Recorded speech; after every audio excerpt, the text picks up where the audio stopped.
Good morning. It's August 28th, 2025. Come with me while I ride to USC to turn in all my laptop and equipment because I'm being laid off. Of course, I've got to stop by Panera and Torrance because it's a $1 bagel special this week and I need my iced coffee to get through this mess. And just so you know, I was actually hit right there in my car a few weeks ago. So this has been a very interesting month. Yay, $1 bagel. Oh, water bottle goes back in there. Iced coffee goes in there. Let's hit the road. So the questions I'm going to get later are probably like, how did I know this was going to happen? To be fair, I was hoping this wasn't going to happen, but USC is in the process of chopping over 400 jobs right now, and it's also highly likely that they're using the last one hired is the first one fired rule, and I was one of the last two people hired on my current team. So it's only fitting that I get the chop first, regardless of my value or skill, and in reflection anything. This is all monetary, which is not making anything feel better right now, but at the same time, it just leaves you in such a helpless position. Well, I made it to campus.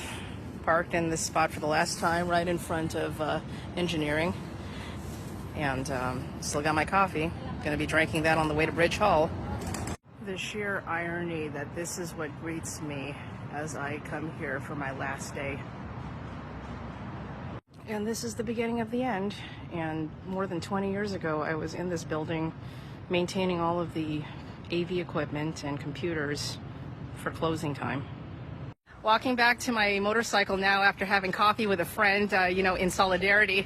And I don't have to show my USC ID anymore because they took it from me when they were terminating me. So to everybody who's being laid off right now from USC, this is where your paycheck went? Yeah, that's great. Football isn't even a sport.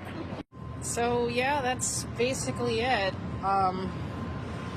It's really awkward to be here and have my only affiliation with the school as one that I graduated from here back in 2006.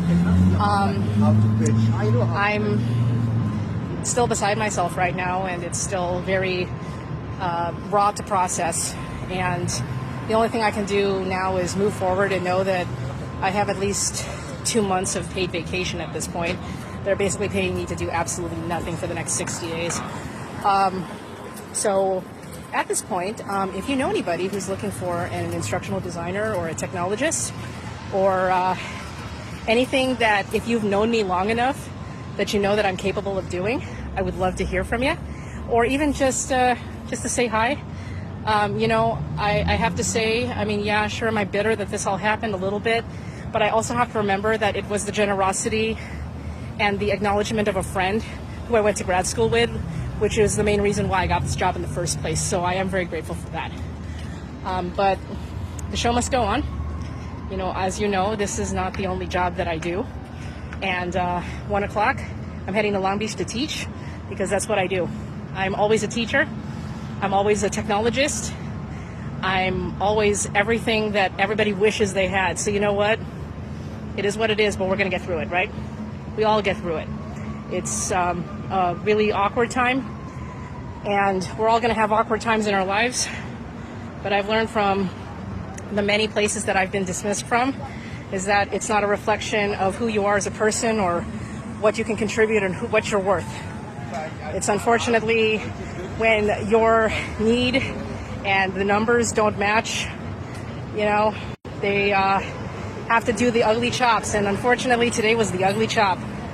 So yeah, this is the end of my nearly 4-year journey at the Marshall School of Business, all summed up in a human resources folder and a termination letter that doesn't even have my email correct, so I might have to call them.